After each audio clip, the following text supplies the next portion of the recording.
evening, everyone. Last session of the online CME webinar series on genomics applications in cancer. So today also we have Dr. Siddharth Srivastava joining with us from India. And he will be talking to us mainly on the molecular pathology of breast cancer and a bit about the hereditary breast ovarian cancer syndrome. So as most of you would have attended the previous two sessions, you must be familiar with Dr. Srivastava by now. He is the chief scientist in molecular oncology at the Newburgh Center for Genomic Medicine in Ahmedabad, India. So the previous two versions of the webinars, they are available at the Human Genetics Society website as well as on our YouTube channel.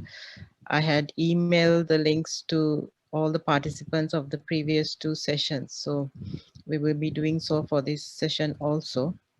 And you can always visit those sites and access those videos on demand at your leisure time and go through them.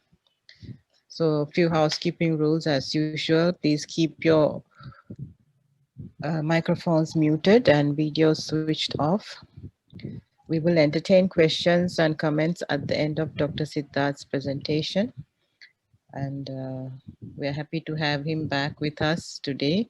And I'm sure we can look forward to another interesting talk from Dr. Siddharth. So Dr. Siddharth, good evening and welcome to the last session of this series. Good evening, Dr. Sirisena. It's been a pleasure, and I'm really thankful to you for this generous opportunity to interact with students and professionals, doctors in Sri Lanka. I'm really thankful to Human Genetic Unit, Faculty of Medicine, University of Colombo, and Human Genetics Society. And this is this kind of like started when I met with Dr. Sirisena in Hyderabad, where we started talking about some of the things, common interests, and she thought about a series of 3 talks of different cancers, and the third one is breast cancer, which is actually pretty wide topic. And unfortunately, I also wanted to cover liquid biopsies, but I guess maybe some other time. So this time, we'll talk about how the tumor molecular pathology of breast tumors, how does it really guide the management of breast cancer patients? So the first couple of slides are common to all the 3 talks, just for the interest of people who haven't been in the last 2 talks. Molecular pathology or molecular diagnostics now accompany cancer patients right from very beginning. When when there is a suspicion of cancer, and along with the blood analysis and imaging techniques like CT imaging, etc., and histopathology, many times the molecular diagnostic starts right at that point. And then, also it continues in the treatment part when the cancer is in the early stage, along with surgery, radiation, and neoadjuvant chemotherapy, sometimes targeted therapy, like in lung cancer, it becomes the first choice. And also when the cancer recurs, right? So that time also, again, the new cancers, the new tumors, biopsies taken and molecular tests are run on that. So this is how molecular tests kind of like run along with the cancer patient right from the very beginning, and it helps in guiding the patient management all through. So also the cancer management is opening up, already there is a space for people called molecular pathologists, and they specialize completely in, or they visualize tumors in molecules, like the protein molecules, RNA molecules, and DNA molecules. And based on that, they can accurately do the pathology at the molecular level. And that really helps the medical oncologist in managing the patient way better. So basically, they take reports from the clinical report from the medical oncologist or histopathologist, and then they put overlay the clinical report and the histopathology report on molecular algorithms that they have developed. Based on that, they suggest genomic tests, and once those are done, the further treatment of the patient becomes clearer. So this didn't come about, in a very short period of time. As always, a lot of research done in the basic universities and clinical research, uh, which started to build maps of mutational maps of various cancers. And the Cancer Genome Atlas was in the forefront. It has very generously also given the data out for anybody across the world to use. So that that was the template, the first thing that set the stage of understanding molecular pathology of cancers. And simultaneously, the cost of sequencing really dropped over a period of time, over a short period of time. And that is ushering this era of DNA sequencing, and which allowed DNA sequencing to get to clinics, um, because it has the test have to be cheaper for the patients to afford it. Along with that, drug companies came up. So the diagnostic labs or the molecular pathology labs, they use various equipments like PCRs, real-time PCRs or quantitative PCRs, droplet digital PCRs, Sanger sequencers, and next generation sequencers. And now, there are sequencers which are really tiny. You can put them in your pocket. And so a lot of exciting new development happening at the technology front. Uh, Along with that, the drug companies came in, because as soon as they got to know the targets which were divulged by the Cancer Genome Atlas and the basic research laboratories, so they put out the targets, and the drug companies started quickly building the molecules which could block those targets. And that's how all the things came together: the research, the diagnostics, and the drugs. And this brought the patient management based on molecular investigations to the clinic. Now, breast cancers, typically there are three, any patient, when it comes to the doctor, there are three things the doctors do. One is or which makes the diagnostic workup. Uh, One is a clinical exam. So, let's say breast exam, and let's asking the patient as to, or maybe pain in the breast, and a lot of other clinical symptoms. And then typically an imaging test is requested, which is many times it is mammogram. So it's a soft X-ray, or it could be ultrasound also. And once the suspicion is deeper, then a needle biopsy is requested. So a radiologist pokes a needle in the breast tumor, takes out a small part, and that is sent to a histopathologist, and histopathologist further examines it under the microscope and maybe stains it and figures out like what kind of tumor is this. And that is very, very important, and that really guides how the patient management is going to be. So let's say we take a very simple, a typical case of a 65-year-old woman with no previous medical history of breast cancer and was referred to an oncologist.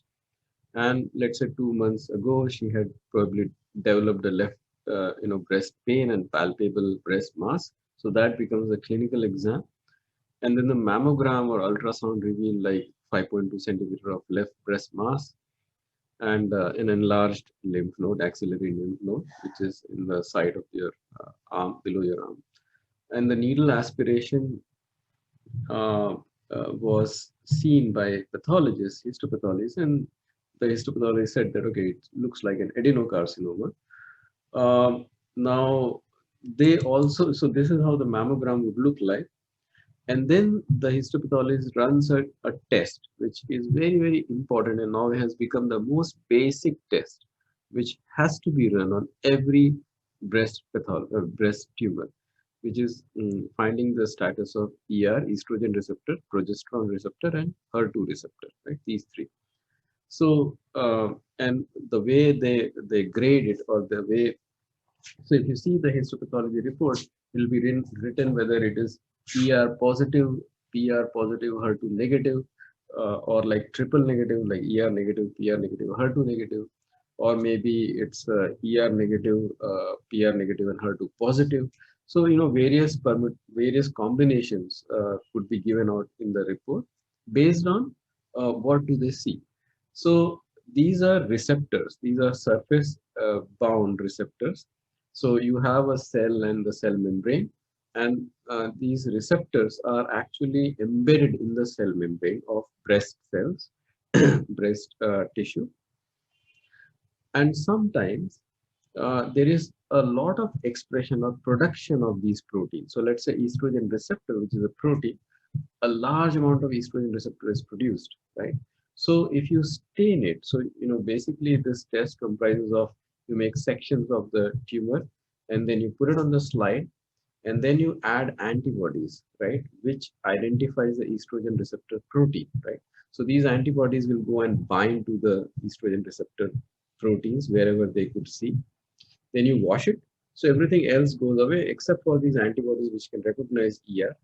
And then these antibodies are linked with an enzyme that can give out color if you provide the substrate. It's a brown in color. So you provide the substrate, and wherever the antibody is bound, it will give out this brownish color, and that's how you stain these sections.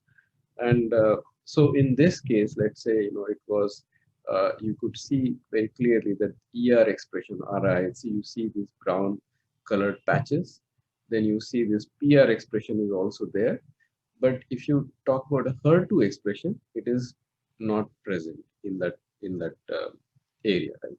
So basically, this tumor will be ER positive, PR positive, and HER2 negative. So this is how they give various and a large majority of the breast cancer patients are going to be ER positive, PR positive or negative, and HER2 negative. And in a way, it's a good news. If one has to have a breast cancer, probably this is an easier one to manage. Now, based on ER, PR, and HER2, breast cancers are classified. It is called as surrogate intrinsic subtypes. So these subtypes, the one which we are talking about, are called as luminal A types, which are ER positive. So there is a lot of expression of estrogen receptor, progesterone receptor, but they do not have expression of HER2 receptor, right? Now these are, they do not multiply, the cancer cells do not multiply that aggressively, and the prognosis is very good. So the survival of patient, 5-year survival, is very good. These are usually low-grade tumors, but they are very different than other tumors. For, let's say, if they are triple negative. So triple negative is like ER is also negative, PR is also negative, HER2 is also negative. So these are like triple negative breast cancer or basal type breast cancers. So the way oncologists would manage the breast cancers which are displaying different combinations of ER, PR, and HER2 is going to be very, very different, right? Very different. So that is the reason why, as soon as you suspect and you confirm that there is a breast tumor, the first thing first is do the ER, PR, and HER2 analysis, right? So in our case, in the first patient, it is ER positive, PR positive, and HER2 negative breast cancer. Now, if you were an oncologist, you would look for how to treat this patient. So you would go to the guideline, and you would see that, okay, if the patient is pre-menopausal or post-menopausal, so there is a slight difference in how you want to treat the patient. But you would see that, okay, there is a drug called tamoxifen, which you could give for 5 years, but plus and minus ovarian suppression or ablation. Then or aromatase inhibitor for 5 years with ovarian suppression or ablation. So this is for premenopausal women, because in premenopausal women, ovary is going to produce a lot of estrogen, right? So to manage the patient, probably you have to remove the sources of estrogen production. So, by either by surgery, the ovaries might be removed, or, chemical ablation would be done.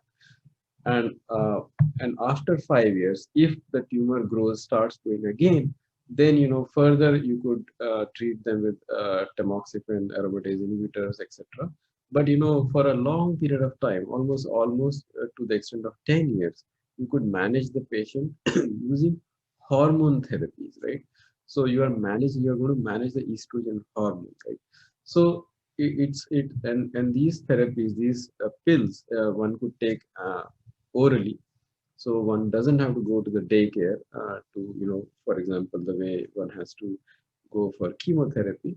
And it doesn't have so many side effects. The hormone therapy doesn't have so many side effects. So this is one of the easiest kind of cancers to manage, which are ER positive but HER2 negative. But, the question arises, so what are these tamoxifen and aromatase inhibitors, etc., etc.? So if you see the mechanism behind it, uh, how does the estrogen is formed? So you have this cholesterol which has, 5-ring structure, and, it from cholesterol you make pregnenolone, and, eventually DHAC, then androstenedione, and then aromatase enzymes. They convert either androstenedione or testosterone to either estrone or estradiol. And then you can have estradiol formed from estrone also. And this estradiol can then enter, or the estrogen then can enter through. So this is the cell membrane. So let's say this is a breast cell, right? This is the cell membrane of the breast cell. Then this is the cytoplasm, and this is the nucleus, right? So this estradiol that you formed, using aromatase enzymes, then crosses over, because it's a steroid molecule, so it can easily cross through the lipid bilayer, and then goes inside and binds to estrogen receptor, right? So yeah, I'm so sorry. So estrogen receptor is not membrane bound, right? So it is inside the cytoplasm. It can go inside the nucleus also, but these are not membrane bound receptors, unlike, the EGFRs. And earlier we talked about EGFR and a lot of other receptors, right? Receptor tyrosine kinase. So estrogen receptor, I'm so sorry that I was wrong when I wrongly said that it was a cell surface receptor. It resides in the cytoplasm, right? So estrogen goes inside and it binds to estrogen receptor, and this binding is critical. So once it binds, it can then travel inside the nucleus, and then it binds on certain specific areas of DNA. So there is a consensus sequence which estrogen receptors can identify, so they can bind on those, and then they they cause expression of certain set of genes, the first wave of genes, and then those genes express mRNA, make proteins, and those proteins then cause expression of second set of genes. But eventually, they cause production of proteins called cyclin D1, and cyclin D1 can then bind to cyclin dependent kinases, either CDK4 or CDK6, and this complex is very essential for the cell cycle to move, because then cyclin dependent kinase will then go and phosphorylate retinoblastoma. So retinoblastoma is bound to a transcriptional activator, ET6, I think. And, this combination, or this bound form is not released until retinoblastoma is phosphorylated. So this is what happens when estrogen goes inside the DNA. Eventually it causes expression of cyclin D1. So cyclin D1 protein amounts increases in the nucleus. It binds to CDK4 or CDK6, and this combination, then CDK is cyclin dependent kinase, right? Kinase is an enzyme that phosphorylates. It adds a phosphate group on a protein. So it adds phosphate groups on retinoblastoma, And so the retinoblastoma's combination with ET6, it removes and then this transcription activator then takes the cell into the G1 phase, right? So this is how the cell cycle starts.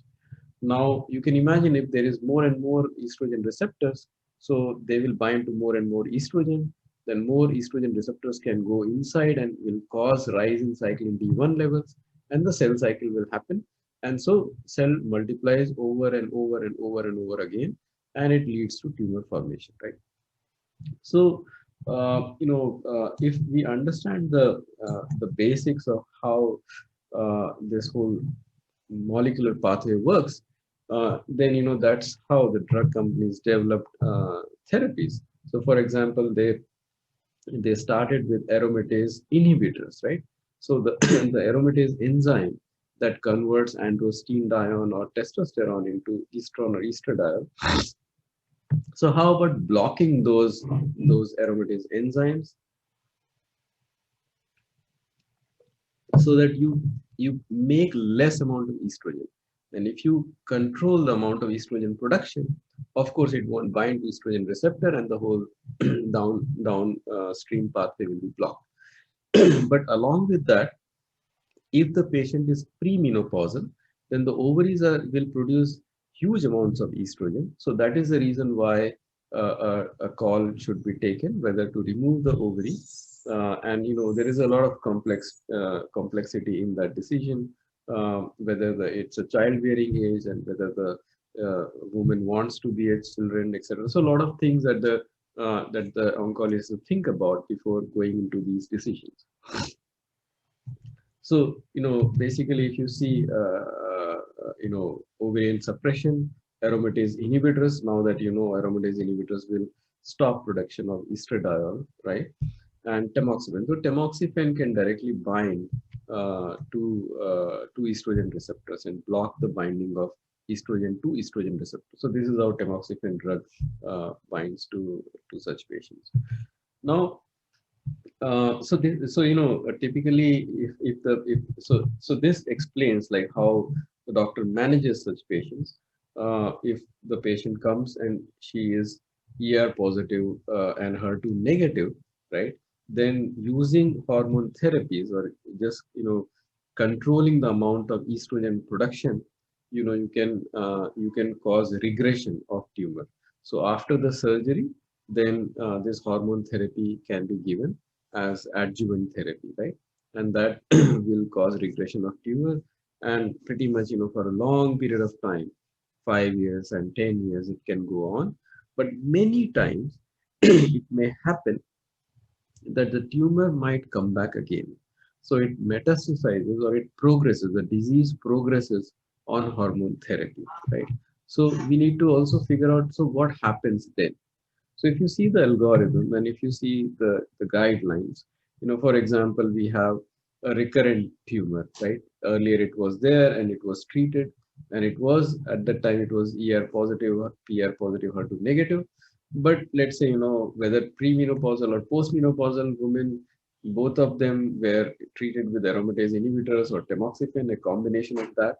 But let's say what happened was, after 5 years, the doctor is giving aromatase inhibitors or tamoxifen, but the patient is not responding, right? The tumor is not regressing anymore. Actually, it is coming back again, and you can actually start seeing the tumor on imaging techniques. So in the guidelines, then there are a lot of different suggestions for such things. Non-steroidal aromatase inhibitor, such as, let's say, anostrozole or letrozole, and steroidal aromatase inhibitor, which is exemestane, which is more effective than exemestane, with everolimus, a combination of therapy, everolimus and fulvestrant, palbociclib and aromatase. So all these combinations are actually suggested in the guideline, right, based on various trials. So we need to figure out, what is the logic behind it? What's the molecular logic behind this? So if you see here, so one of the axes which is very clear and which we discussed, that estrogen goes through the cell membrane inside the cytoplasm, binds to estrogen receptor, and the estrogen receptor then goes inside the nucleus, inside the DNA, and cyclin D rises and the cell cycle happens. But there are, this resistance to hormone therapy could be because of multiple reasons. So one reason is the estrogen receptor, which is coded by a gene called as ESR1 gene. So many times the ESR1 gene itself gets mutated, right? So there is some mutation in the ESR1 gene. Because of that, the structure of estrogen receptor is already twisted, right? So, so for example, let's say this is estrogen receptor protein, and then the estrogen comes and binds to it, and then estrogen receptor undergoes a conformational change. So, then this can go inside the nucleus. But what if the ESR1 gene is having a mutation, and because of that the estrogen receptor is already, it has changed the conformation, and so it doesn't need to bind to estrogen, right? It can simply go inside the nucleus, bind to the DNA, cause increase in the cyclin D1 levels, and the cell cycle will progress. So there is no longer any need for estrogen binding, right? So in such cases, when ESR1 gene is mutated and estrogen receptor is already in a different conformation, even if you are using aromatase inhibitors, right, it doesn't help, because the cancer is driven by estrogen receptor, which doesn't need any more binding of estrogen. So that's the reason why probably, let's say if the doctor was treating the patient with aromatase inhibitors, she no longer responds and the disease progresses, right? The other mechanism is that there are other cell membrane bound signaling receptor molecules, which triggers, another pathway which is called as PIK3CA AKT mTOR pathway. So they can cause phosphorylation of PIK3CA molecule, right? And if PIK3CA is phosphorylated, it then causes a signaling cascade which moves through PIK3CA AKT mTOR, and then mTOR can go inside the nucleus and can decrease apoptosis. Second, PIK3CA can also cause phosphorylation of estrogen receptor molecule, right?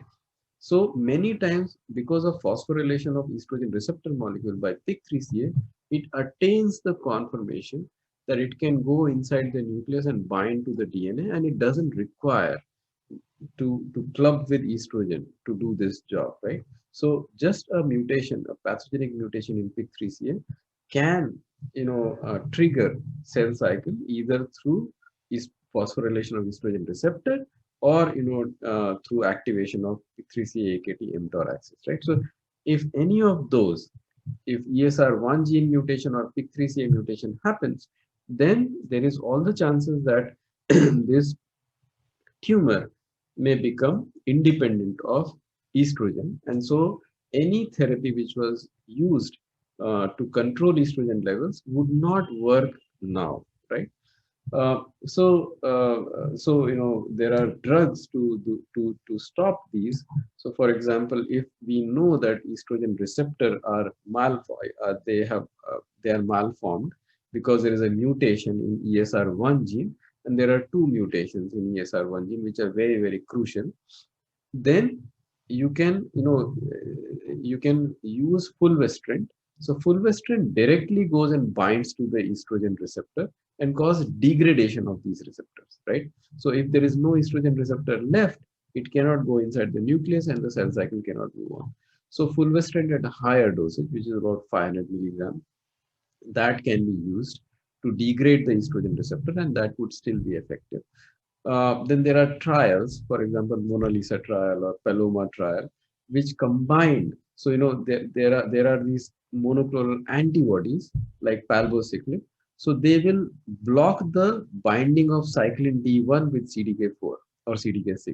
So if cyclin D1 cannot bind to cyclin-dependent kinases, this complex will never be formed, and it cannot cause phosphorylation of retinoblastoma, and so the cell cycle won't work, right? So this is how palbociclib or ribociclib or abemaciclib works. And there are trials which, and now it is FDA approved, where, for example, palbociclib in combination with fulvestrant, right? So now you are actually attacking this axis. So you are attacking using fulvestrant, you are attacking the estrogen receptor directly, causing the degradation of the receptor, and whatever residual signal that goes inside, you can use monoclonal antibodies which can bind to, which can block the attachment of cyclin D1 and CDK4 or CDK6 by, physically hindering this attachment. So in a combination, that is also FDA approved now. So, if the patient doesn't respond to aromatase inhibitors or tamoxifen, etc., so doctors can still figure out if, it is the ESR1 gene which is mutated. And as of now, the guideline doesn't say that, to select palbociclib with fulvestrant, you have to do the ESR1 mutation analysis, but a mutation analysis would make it very sure, right? The doctor would be very sure that what's happening. The second is there is another inhibitor, alpelisib. It was based on the Solar 1 trial. That alpelisib was approved by FDA. I think last year it got approved, and that can block pathogenically mutated PIK3CA molecule. So if you find that your patient is progressing on estrogen because estrogen therapy or the hormone therapies, because there is a mutation in PIK3CA, then you can still manage your patient by adding alpelisib along with fulvestrant. So you attack both the estrogen receptor and you degrade them, and you block PIK3CA by using alpelisib. So you have to use both of these. And what it showed was the progression-free survival was really prolonged. So if you added alpelisib and fulvestrant both, then the progression-free survival at around like median follow-up was about 11 months versus 5.7 months with placebo and fulvestrant, right? So these two therapies have come up, these combination therapies, fulvestrant with palbociclib or alpelisib with fulvestrant, has very quickly becoming the mainstay to manage breast cancer patients who are ER positive, HER2 negative, and after initial hormone therapy, now they have become resistant to hormonal therapy, right? So to manage such patient, we need to we should do the analysis of PIK3CA, mutation analysis of PIK3CA, to figure out whether that's a culprit, and if it is so, then the doctor can give alpelisib along with fulvestrant.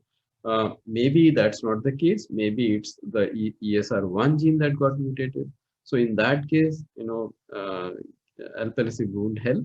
You might go with higher, concentration, higher amounts of fulvestrant, and add palbociclib, one of the downstream blockers along with that. But there could be other mechanisms also which might make the patient resistant to hormone therapy, like aromatase enzyme inhibitors, etc. So they do not work because of some other mutation. It could be that the retinoblastoma got mutated. So there could be other mechanisms also. But if the resistance mechanism is PIK3CA molecule or estrogen receptor molecules or cyclin D1, CDK4, CDK6, etc., then those could be managed using combination of therapies. So I would show examples of these things. So we had one, so always things are not very simple. For example, there was this patient, she had metastatic breast cancer, and we found that she had PIK3CA mutation, and it was a pathogenic mutation. It is a documented pathogenic mutation.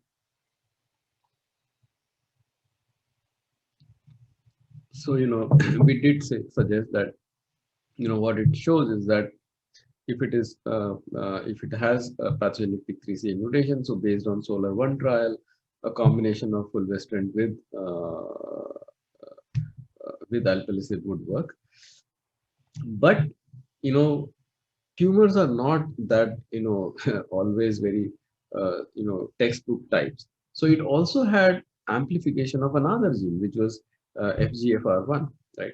So FGFR1 is a tyrosine kinase receptor, and the copy number had increased. Now, if there is a increase in the copy number of FGFR1, then there is a therapy, uh, erdafitinib. So now that is approved, or no, sorry, erdafitinib is for FGFR2 and 3. But FGFR1 is also still is a receptor tyrosine kinase on the cell membrane, and it can also trigger the PIK3C, AKT, mTOR axis, or the MAP kinase pathway, both the ones which are which we saw in the pathway analysis. So now if you try to find trials which were done in patients which had PIK3CA mutation and FGFR1 amplification, so you won't find such trials. So in such cases, the doctor has to go would have to do an n is equal to 1 sort of experiment where so in this case, doctor just simply went with alpelisib and fulvestrant, which was in the guideline, and completely ignored FGFR1, and that worked, right? So that kind of work. But sometimes if it doesn't work, then, and if the patient is not responding, then you have to really think about the other genes and the other gene that was also mutated, and whether blocking, are there any blockers available for those proteins, and should those be included, right? So the patient management is not, so as tumor becomes complex, even the patient management becomes becomes complex, right? Now, same way, there was another case, right? So this was a simpler case. In this case, this was a female, and she had CA breast, and the doctor said that the disease. He had kept the patient on letrozole, which is an aromatase inhibitor, for about 1 to 1.5 years, and very quickly the patient progressed, right? Her tumor stopped responding to letrozole, and he was confused that what is the reason. So once the tumor was analyzed, there was an ESR1 gene, and it had a pathogenic mutation in it, right? So what it said was that that even if you try to control the levels of estrogen by adding letrozole, that won't work, because ESR1 gene is mutated. So ESR protein, the estrogen receptor protein, has already changed the conformation, right? So in that case, the best way the doctor could have managed it by giving fulvestrant at higher dosage, right? So it could be a case of acquired resistance because the patient was already treated with letrozole. So this is how reports of such patients, the genomic analysis of such patients really helps the oncologist to figure out, like, what could be the cause of resistance, and how the patient should be managed further.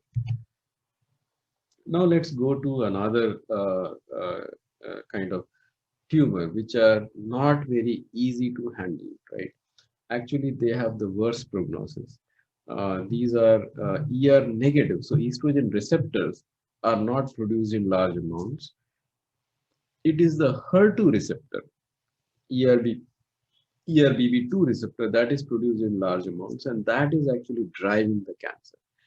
Now, the prognosis of these patients are pretty poor, much poorer than, if you talk about ER positive, HER2 negative breast cancers. And so, if you do histopathology also, if you do staining of Ki67, which basically suggests how quickly the cells are dividing. So it has a high Ki67 value. Then, for such kind of patients, doctors can use chemotherapeutic agents and the targeted therapies, right? And the prognosis is not, is intermediate prognosis, it's not very good.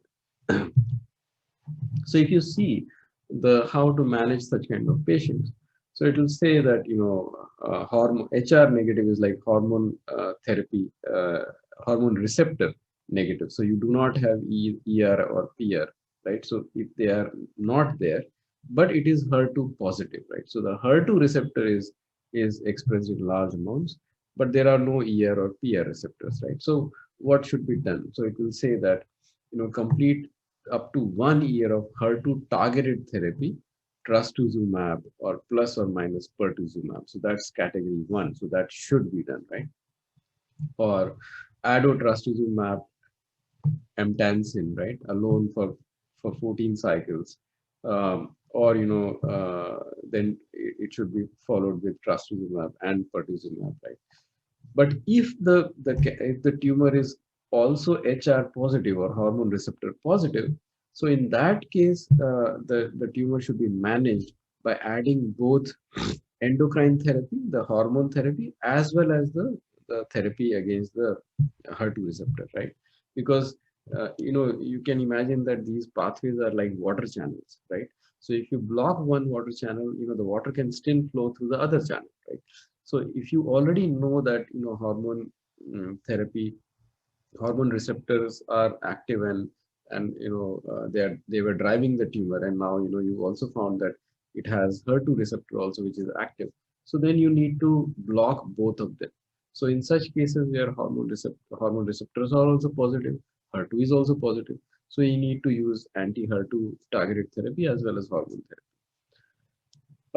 But so what are these trastuzumab and pertuzumab, etc.?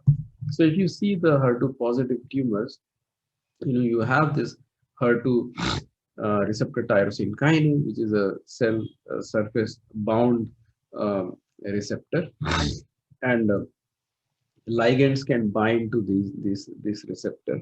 So typically, it's HER2 is a family of proteins. So there are 4 proteins, and the gene names are actually ERBB. So ERBB1, which is actually EGFR protein, ERBB2, which is HER2. Then you have HER3 and HER4. And HER2 always makes dimers with these 3 proteins. There is no ligand which is known which can bind to HER2 protein. But when HER2 makes a dimer with another, let's say HER3 or HER4, then they have ligands which can bind to them. So that activates the HER2 protein, as dimer. Right? So once it is active, then it can, the way we discussed in the last couple of talks, how receptor tyrosine kinases, they trigger molecular pathways downstream to them. So it's kind of like a relay race. So HER2 will get autophosphorylated, and then it will the phosphorylation signal is then shifted to grab to SOS protein, and then it will go to the KRAS, BRAF, the RAS molecules, RAF molecules, and MEK and ERK. And ERK1 or 2 are transcriptional activators, so they can move from cytoplasm to inside the nucleus, and they can bind with the DNA and cause transcriptional changes, right? Same way, HER2 can also trigger the PIK3CA-AKT-mTOR pathway, right? Again, through the phosphorylation. So HER2 will phosphorylate PIK3CA, which will in turn phosphorylate AKT, mTOR, and likewise. So it can go inside the nucleus, and it will cause proliferation and survival, right? So both of these things will enhance the tumor formation. Now, if you know that your HER2 is the cause of this tumor, is driving the tumor, and that you will know by doing tests. And I forgot to put a slide of those things here. So one is like you do ERP or HER2 by immunohistochemistry, but HER2 is also assessed by FISH, fluorescent in situ hybridization. It could also be assessed by next generation sequencing. So basically, what happens is in these tumor cells, the copy number of HER2 gene increases. So let's say in each chromosome there is 1 centromere, and you have 1 copy of HER2. But what if you have like 5 or 6 copies of HER2? Right? It gets duplicated and reattached to the chromosome, and that's how you get lot many more copies of HER2 gene, ERBB2 gene, and that will lead to formation of large amounts of HER2 protein. So to figure that out, you can design a probe, and you can tag this DNA probe with, let's say, a fluorescent dye, let's say red color dye or green color dye. So you design one probe for a stretch of DNA which is in the centromere, and CEP17. So design against that, and you design another probe for which can bind to the HER2 gene. So let's say the CEP17 one was red in color, HER2 was in green in color. And when you add these probes, and if you find that, in one single cell, you have one red, but you have multiple green strands or multiple green spots. So you know that HER2 has copied itself multiple times. So the copy number of HER2 has increased, right? So that is the gold standard right now. But NGS or next generation sequencing is also equally valid.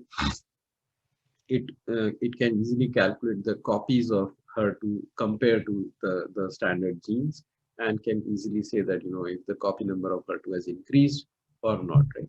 So if the copy number has increased, you really know that there is excess amount of HER2 protein, and that is actually driving the tumor. And let's say the cell is also ER negative. So you also know that, okay, estrogen receptor is not expressed in large amounts. So basically this tumor is driven by HER2 and not by estrogen receptor, right? So what drug companies did was, or what scientists did was, they generated monoclonal antibodies, right?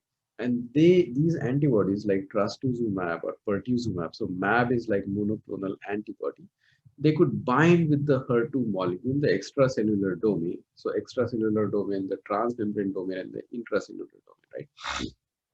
So they could bind to this domain, and they would, for example, pertuzumab would not allow this HER2 to dimerize with any other protein, to dimerize with, let's say, HER3 or HER4, right?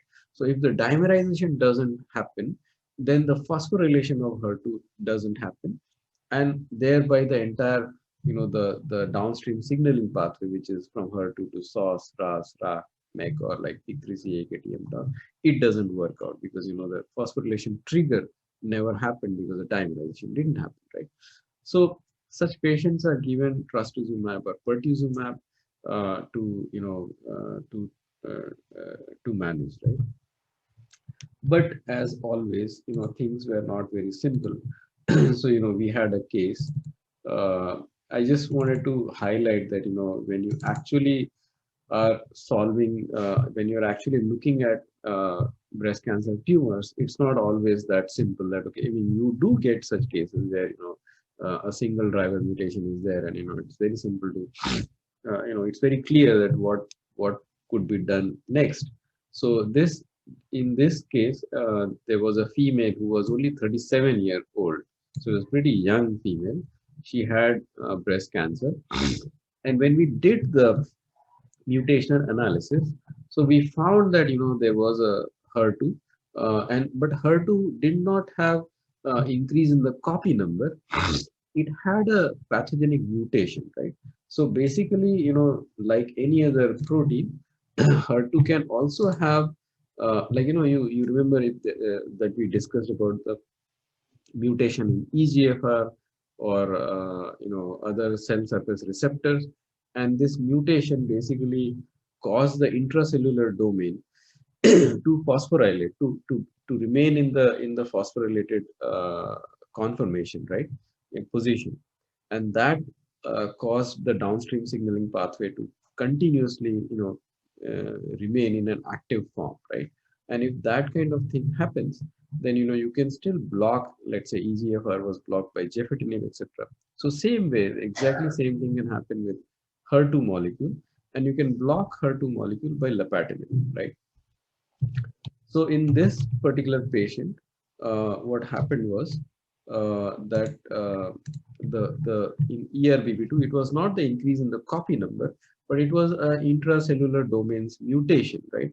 That was kind of making the HER2 molecule go into an active conformation, and so that was driving the tumor, right? But that was not the only complexity. Apart from that, we also found that, okay, there was a likely pathogenic mutation in PTEN gene, and there was a typical pathogenic mutation in KRAS, right? So how does it pans out, right? So if you see here the signaling pathway, right, we found that HER2 had a mutation somewhere in the intracellular domain, but we also found there was a mutation in the KRAS gene, right? So it is right here.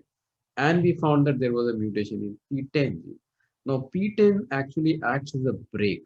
on the PIK3CA AKT pathway. So if you mutate PTEN and make it render it ineffective, then this break is lost, and there will be more activation of AKT pathway that can also help in cancer to progress, right? But that was a likely pathogenic mutation. But more concerning was a very typical mutation of KRAS, right? So what if KRAS had a pathogenic mutation, and now the cancer is driven from the level of KRAS molecule, right? So in that case, even if you manage the HER2 molecule by putting neratinib or lapatinib or anything, it doesn't work because KRAS is triggering the, or like causing the phosphorylation signal to move down from its own level, right?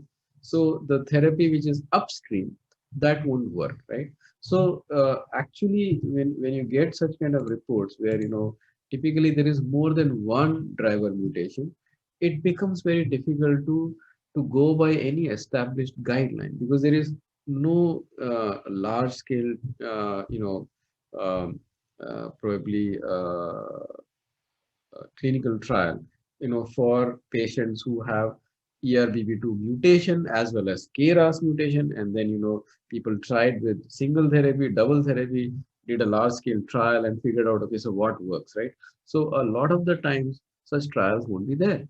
So either you can go look for case histories and somebody has reported that there was a patient of this sort, and then I gave this kind of treatment, and then what was the outcome, right? So I'm just, I really don't know what exactly happened to this patient and how the patient was managed, whether he was given, only the therapy against HER2, and KRAS was just left like that, and she still responded well to the HER2 therapy. But along with that, it was also that she was only 37-year-old, right? So she was a very very young patient, and we'll look at the other side. We'll go to those kind of patients also, where the patients are very young. So such patients should also be looked at in a very different light also, that is there any breast cancer running in their family? Is this breast cancer familial? So are there more genomic events which are driving this cancer apart from HER2, right? Which is always a possibility.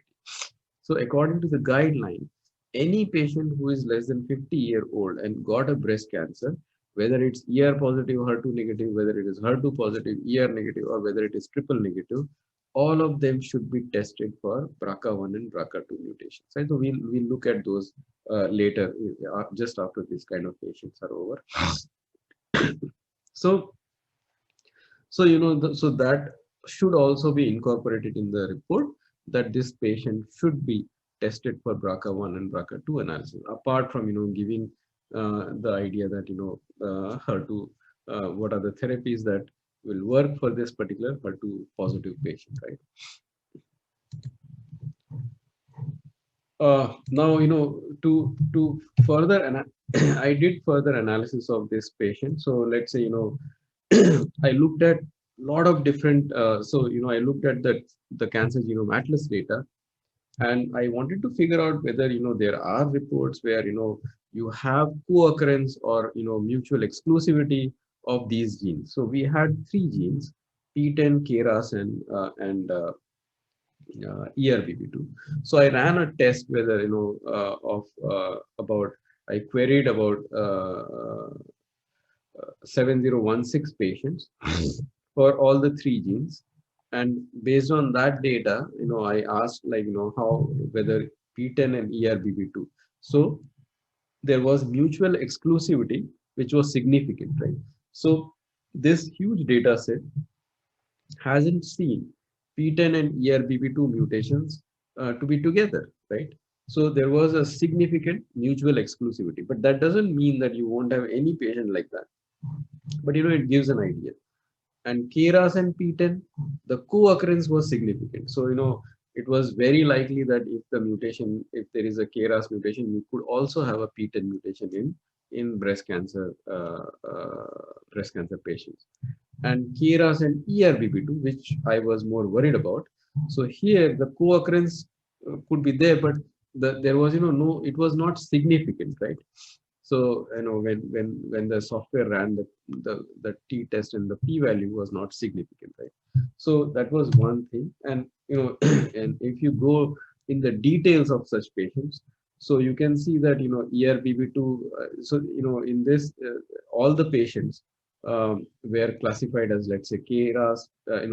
All these three mutations were colored: KRAS, PTEN, and ERBB2, and each bar is actually one patient, right? So the red bar is actually the amplification or the copy number increase of of this particular gene in a patient. So let's say, for example, if I take this bar, right? So this bar shows that there was a breast cancer patient where the copy number of KRAS was higher, but it didn't have any mutation in PTEN. It also did not have any mutation in ERBB2, right? Whereas if I talk about this patient, right? Can you see the cursor on the screen? Can Yes, you? it's visible. Okay. Yeah, it's So It's visible. okay. So in this case, there is this patient where there is a point mutation, which is what we got in our patient, right? And there was no corresponding mutation in PTEN or ERBB2, right? So so it's interesting to see when so if you see, there was hardly any patient which had KRAS mutation just the way we got, and it also had an ERBB2 point mutation, right? But there were at least two patients which had missense mutation of unknown significance in ERBB2 when they had a pathogenic KRAS mutation, right? So this way you can actually see that a lot of overlap happened when there is an amplification of KRAS and ERBB2, but the kind of combination that we got, I couldn't find it here. But this, although it was a large data set of about 7,000 patients, but I didn't see that a patient which had a pathogenic missense mutation in KRAS as well as a pathogenic missense mutation in ERBB2, right? So I'm discussing this just to just to suggest that things are in real life, things may not be very clean cut, right? Then you have, so you have to dig deeper as to because then you have to really understand the molecular profile of this tumor, and that is extremely important because that will take your oncologist in a particular direction or leave a particular direction. And if you guide the oncologist in a wrong direction, then that will lead to a lot of loss of time, a lot of money is lost because these drugs are very expensive, affording these. So it's very crucial that you really understand the tumor profiles very clearly before writing your report and suggesting what should be done. The third type is the triple negative breast cancers, and these are breast cancers when histopathologist does ER, PR, and HER2 staining, and she doesn't find any of those, right? So she says, okay, this is ER, PR, and HER2 negative, so it's a triple negative breast cancer, and it has also high Ki67 index, which suggests that the cells are multiplying very at a rapid rate. It has poor prognosis, right? And so these are not very simple cancers to deal with. uh, in case of in case of triple negative breast cancers, you really do not have any targeted therapy as of now, right? You may use immunotherapy, but you do not have targeted therapy, FDA approved targeted therapy as of now. You need to figure out whether these patients are, so typically these patients respond very well to chemotherapy. And the other thing that the doctor can try is olaparib. So you need to figure out if the mechanism of this tumor is BRCA involved in that mechanism. Is BRCA driving the tumor? And if that is so, then olaparib could be given to the patient, and that would help the patient along with chemotherapy, right?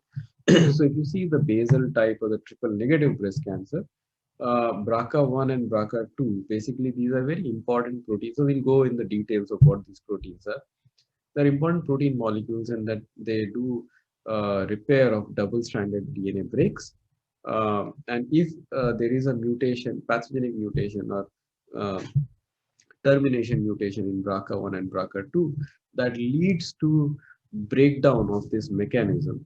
If that happens, then you have a lot of chromosomal instability, and the tumor really, and the TNBC tumor develops, right?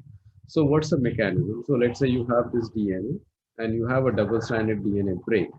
So what typically happens is, you have the exonucleases which work on those, and then the both the strands are unwound. Once the strands are unwound, they get the guidance, or they get the right template from the adjoining sister chromatid. So sister chromatid has the intact DNA, right? So both these floating strands will join the complementary strand on the sister chromatid. So it will then work like a primer, and then the DNA polymerase will start extending this fragment like this, and then with the help of ligase you will just attach the blue to blue and the red to red, so sense to sense strand and antisense to antisense strand. So this is this is the DNA repair of DNA breaks by homologous recombination. And this is a very accurate mechanism because you have a guiding sister chromatid, right? You have the template DNA on sister chromatid, so you can really whatever is the breakage that happened, you can really use this guide rail, and you can make the complementary DNA in a very accurate fashion. So this is a normal mechanism that happens in our body, in our cells. And BRCA1 and BRCA2 are important protein molecules which take part in this mechanism, and they are not the only ones. You have PAL-B2, RAD50, ATM, CHEK2. There are a lot of other protein molecules which also take part in this whole mechanism. Now, what if this mechanism breaks down? So what if there is a mutation in BRCA1 or BRCA2 or any of these other protein molecules? There is a truncation mutation, let's say. So, you have a protein and then the truncation happens. So you had a very small piece of BRCA2. Now, it cannot work the normal way. So this whole double-stranded DNA break repair mechanism, the homologous recombination, that breaks down, right? So in such cases, what happens? Then non-homologous end joining happens, right? NHEG mechanism happens. So let's say, this was the DNA double strand, and then, it just broke for some, drastic event.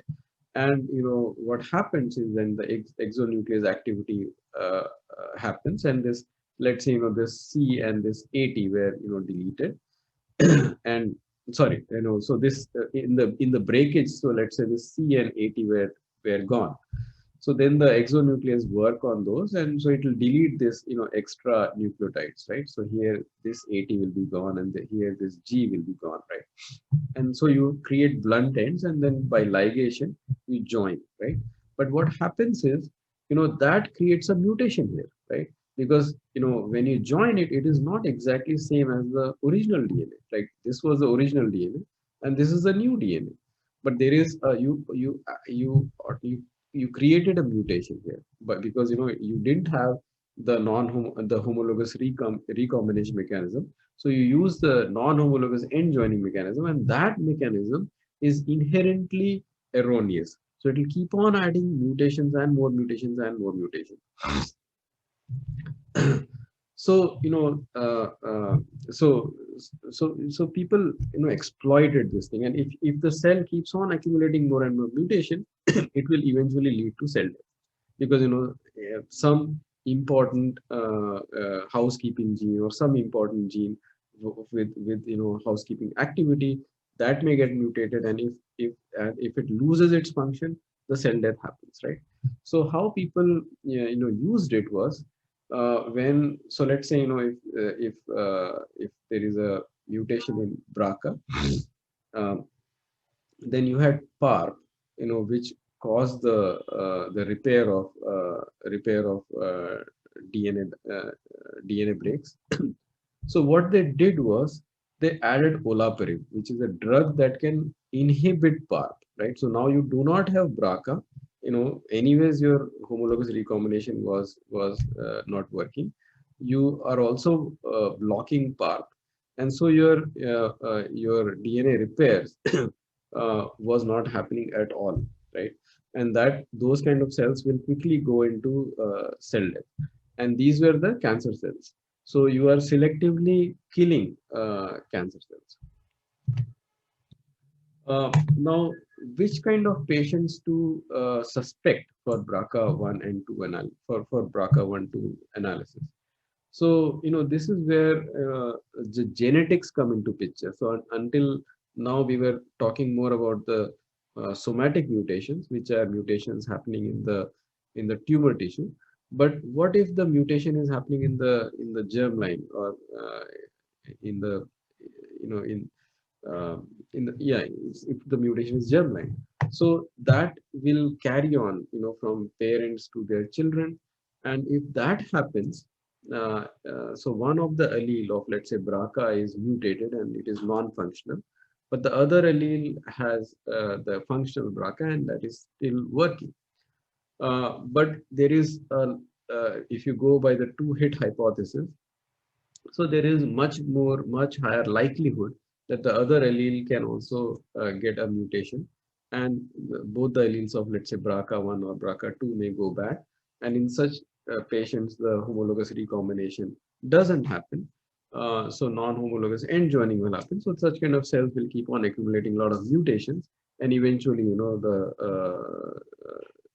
that is what will drive the cancer. So let's say if the mutation happened in the tumor suppressor gene, right? So it will lose its function, and the tumor will grow bigger. So which are the people whom we should suspect, right? So one is any ovarian cancer patient. So let's say Panna Patel, 61-year-old patient, but she had an ovarian cancer, and histopathology report said that she had stage 3 high-grade serous ovarian cancer. But she has a 30-year-old daughter who is married, and this daughter also had two children, which is 5-year-old and 10-year-old boy. So in that case, because the mother had ovarian cancer, there is every likelihood that she has BRCA mutation. So she should be tested. And if she comes positive, then that mutation should be tested in her daughter and her children. And if the daughter also comes positive, then her children should also be tested, right? And if any of these they come positive, then you have to manage the patient accordingly. So there is a very well laid out rules as to how often you need to do mammograms or breast exams or ultrasounds. So as the patient grows older, so every year you have to perform these tests. And the whole point is that you catch the tumor at an early stage, so that a surgery is done, and then the patient can be free of cancer. So this is like ovarian cancer, any age. 61-year-old also, she should be tested for BRCA1 and 2. Now let's say Kashi, Miss Kashi, and she's 50-year-old woman with axillary mass and bone pain, and histopathology says that she's ER positive, ER negative, PR negative, HER2 negative. So it's a triple negative breast cancer. Now she should definitely be tested for BRCA, even though there is no family history. So see, these patients without any family history, you should still test it. So an oncologist should keep in their mind, if the patient comes with if they say that in our family there is nobody else who has breast or ovarian cancer, doesn't mean that that they should not be tested for a germline mutation, right, in BRCA1, 2, or other hereditary breast and ovarian cancer genes. So for example, here she is 50-year-old. So anybody who is less than 60-year-old, and if she has a TNBC, then she should be tested for this thing, BRCA mutations. Then third kind of patient, let's say Himangi Shah is a patient, and she's 41-year-old, so she is much younger, right, than 50-year-old, and she is a hormone positive, HER2 negative breast cancer patient. Like, she is a typical ER positive, PR positive, and HER2 negative. But if any patient which is hormone positive, uh, and if or any type of patient, whether HER2 positive, ER positive, or triple negative, any patient, if they are less than 50-year-old, then even without any family history, they should be recommended to a genetic counselor, right? And most likely to for and the genetic counselor then will then assess whether the patient is qualifies for breast cancer or not, right? And it is very surprising that, if you see the ACMG guidelines, so there is a very clear guideline as to how to identify patients which should be suspected for familial ovarian cancer, breast cancer. But still, a lot of, this was a news article I saw. It was in 2017, and this talked about patients in the US where women with breast cancer miss out on recommended genetic test, which was BRCA. So now imagine that even in developed countries, a lot of these patients fall through the filter and they are never tested, which creates a very dangerous situation where their children might have that mutation, and when they grow, they might be detected with a familial breast cancer or ovarian cancer, and then which was completely avoidable, or they could have been put on surveillance. uh, so if you see the guideline, so it becomes very complex, right? So what are the testing criteria for BRCA1 and 2? Well, so there, anybody who is having, individuals who already have family members who have BRCA1/2 gene mutation, or, personal history of breast cancer with one or more of the following. So if there is a personal history of breast cancer, but less than 45-year-old, right?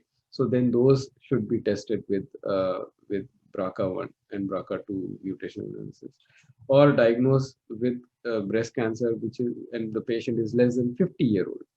Then along with that, then you have to take a family history also, like, does she has any another, additional breast cancer primary, or is one or more than one close blood relative is also having breast cancer at any age, right?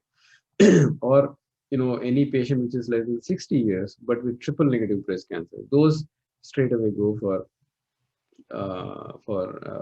BRCA1/2 analysis. But if you see, it can get very complex. So, like, diagnosed at any age. So let's say a 65-year-old woman is diagnosed with breast cancer, but can you suspect that, this woman should be tested for germline BRCA1/2? So yes, but then you have to go deeper. So if you call a genetic counselor, right, then she will take the entire family history, will make a pedigree, do the pedigree analysis, and then she would counsel the patient and maybe the other family members to go for this germline test. And believe me, it's not easy, right? So it's the genetic counselor's job is very difficult. Talking with, it takes hours to convince them, and many times families put up very strong resistance to and not just breast and ovarian cancers, even the high grade prostate cancers with Gleason score more than 7 at any age with more than one close blood relative. So, you can see that it is not a very simple criteria to classify a patient who needs to go for BRCA1/2. Many times, if you talk to people, they'll say, "Yeah, any patient who is younger," but how young, right? So those things, they are very well laid out guidelines, and people should follow that. But it's not easy. So I tried, so I did think of, this. I encountered this problem. I used to go and do genetic consulting, more sort of, uh, with at a hospital, and so I did encounter this problem. So I I thought of, codifying it. Why not we have some sort of a computer program? So I codified, I made some small programs using Python language. So I made two programs. One was, should a patient or a person be suspected for hereditary breast and ovarian cancer syndrome, HBOC syndrome, and refer to a genetic counselor, take the test. So what happens is, the consulting oncologist, when they are talking to the patient, either they forget about this aspect, or they do not have the time to go through the set of questions that should be asked to suspect whether a patient should be referred or should be suspected for a familial cancer, right? So, how about if there was a small program along, with them on their computer, and they can quickly run through the test, run through the questions, and based on that, the program tells them that, okay, yeah, you know what, send the patient to a genetic counselor. And then the genetic counselor can do an in-depth analysis and talk with the patient, get the entire family history, do the pedigree analysis, and figure out whether BRCA1/2 mutation analysis, do this patient qualifies. So, I'll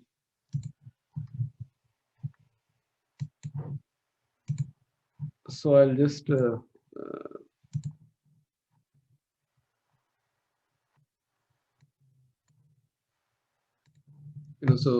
I hosted this thing on my website. So you can go there. So it's the website is sites.google.com/view/molecular pathology/programming. Right? So I just made some programs with Python language. If you click on this, so this program simply tells whether a patient should be whether a patient should go for whether a patient should be recommended to a genetic counselor or not. So let's say I write the name of the patient. So let's say Nina, and she's a male or female, because there are male breast cancers also. And if the patient or the person himself or herself has cancer or not, right? So let's say she herself has cancer, and let's say she has breast cancer. So it asks, like, what's the age of the patient. So if you say the age, which is less than 50, the program will straight away say that, okay, go for recommended for genetic counselor. So let's say we take a slightly complex case. So I say, okay, this is a 65-year-old patient, and there is no, I don't know whether polyps was there or not. So I'll just say, then the then the question will be, if the breast cancer was ER positive HER2 negative, or ER negative HER2 positive, or ER positive HER2 positive, or triple negative breast cancer, right? So I'll say, okay, this was ER positive and HER2 negative, right? So you have to type the exact letter, otherwise the code won't work. Now it will ask for the primary. So let's say I say there are two primaries. So, just based on this much, it can clearly say that, okay, the HENA patient, 65 years, detected with breast cancer, according to the NCCN guidelines, blah, blah, this patient should be recommended to a genetic counselor, right? So this is the first program.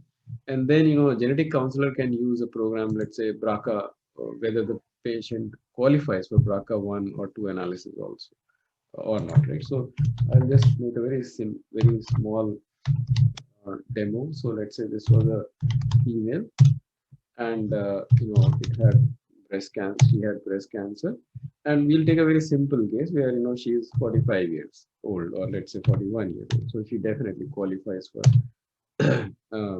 So let's say it's ER positive or two negative, two primaries. Then but it will ask for a lot of questions, right? There were synchronous or metachronous, etc., etc. So write the number of additional breast cancer primaries at any age, right? So let's say 1, right? So any close relative who was diagnosed with breast cancer at any stage. So let's say she had one close relative, whether the close relative had prostate cancer with Gleason score more than 7. So let's say we say, okay, yeah, there was one. So this was good enough, and it says that for HENA, female, 41 year, detected with breast cancer, according to the NCCN guidelines, she is eligible for BRCA1/2 mutation. So basically, you can also make such programs, and when the things become very complex, right? If you see this whole it sometimes it can get very complex, to figure out whether this patient really qualifies for BRCA or not. So if you make programs for yourself, things will get easier. And that we have already, I think, overshot our time, and I'm really sorry about that. So my acknowledgement. So Khushbu, Rushvi, and Smita, who are the pillars of our molecular biology laboratory, where we perform real-time for oncology division. We perform real-time PCRs, PCRs, digital PCRs, um, Sanger sequencing, next generation sequencing, you name it. Then the bioinformatics division, I have Nikunj, who helps me. Our histopathology is headed by Dr. Bhavna Mehta, who has interest in oncopathology. Uh, and I collaborate very closely with these medical oncologists, Dr. Nirmal Rao, who is uh, uh, who is a consultant at Bhaktivedanta Hospital, Mumbai, and Dr. Kunal Jain, who is a consultant, oncology consultant at American Oncology Institute, Ludhiana, Punjab, and Dr. Devinder Paul from the same institution. And again, I would like to thank, really thankful to Dr. Sirisena for giving this wonderful opportunity. It really, I really loved preparing and giving out the talks to you. And I'm so thankful to Dr. Sirisena. Thanks to Human Genetic Unit, Faculty of Medicine, University of Colombo, and thanks to Human Genetic Society. Uh, I have a lot of connections with Sri Lanka, and I have a few very close friends, and one of my mentors was also from Sri Lanka. So I really, I would love to probably come there sometime. But thanks to all of you. Thank you. I thank you very much, Dr. Siddharth. You're always welcome to visit Sri Lanka anytime. We are happy to host you here. And thank you so much for all the time, the efforts and sacrifices you have made to prepare all these comprehensive slides. And I know you are still recovering from your infection, but happy to see that you're on your feet back again. So the floor is now open for questions. If there are any questions, clarifications, any of you would like to ask, you're welcome to do so. You can unmute yourself or put it in the chat, and we'll try to address that.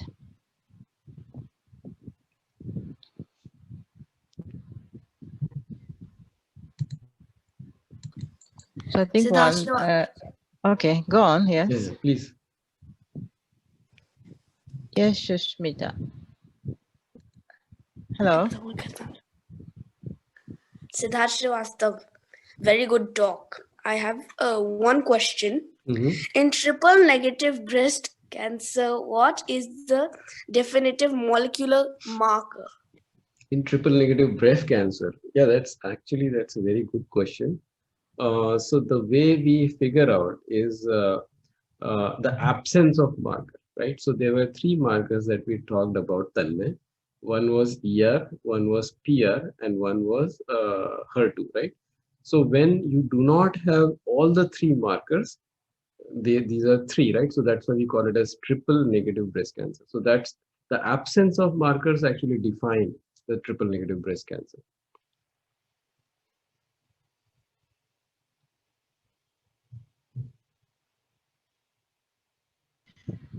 Okay, thank you, Dr. Siddharth. Then other thing I would like to comment on is the software tool that you showed us, the Python.